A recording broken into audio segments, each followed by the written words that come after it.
Thank you very much, Deputy Speaker. You know, it is so disheartening to speak after people who sing for SAPA, like the one who just left this podium now.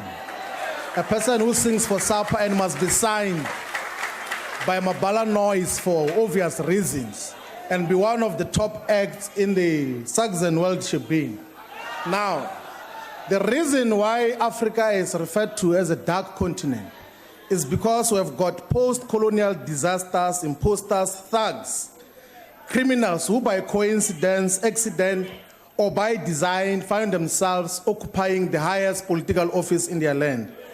These include Obiang Basako of Equatorial Guinea, Paul Biya of Cameroon, Blaise Compaoré of Burkina Faso, General Sani Abacha of Nigeria, Jose Eduardo dos Santos of Angola, Idi Amin Dada of Uganda, Mobutu Sese Seko of a country named Zaire, and unfortunately, Mr. Jacob Zuma of a country is going to soon name Guptaland.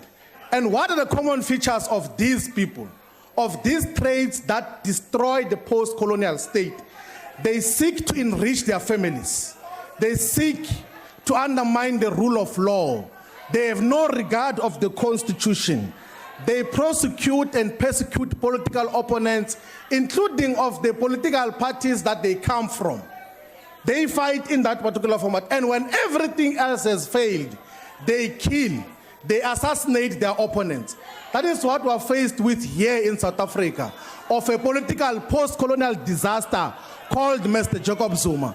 That is why we stand as the EFF to say that every opportunity that arises to get rid of such post-colonial disasters, we must act in unison. But we think that there's a tactical mistake, a tactical blunder in the manner in which the motion has been put forward. Because we believe that the liberation movement itself should have found it in its own conscience to act against a Mr. Jacob Zuma who has abdicated his responsibility as a leader of our country and gave it to a family. It's a matter of fact, it's a common cause that some of the ministers who serve in cabinet here were appointed on the instruction of the Gupta family. Mr. Zwane was appointed by the Guptas. They worked with him in the Free State. That is why immediately after appointment, he went with them to negotiate a deal in Switzerland. Mr. Van Rooyen was appointed by the Gupta family.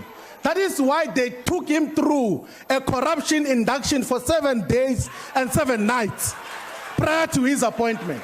That is what we're dealing with. And then you stand here and say that we must still defend a president who has been found by the Constitutional Court to have failed to uphold, defend, and protect the Constitution.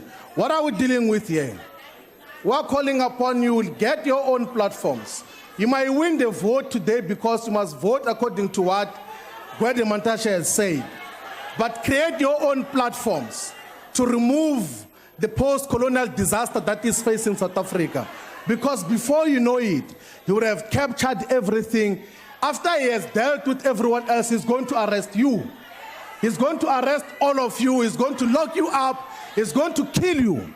That is the reality of the situation, because he knows that he has got nothing to lose now. He knows that if he doesn't have control of political power, he's going to be going to prison.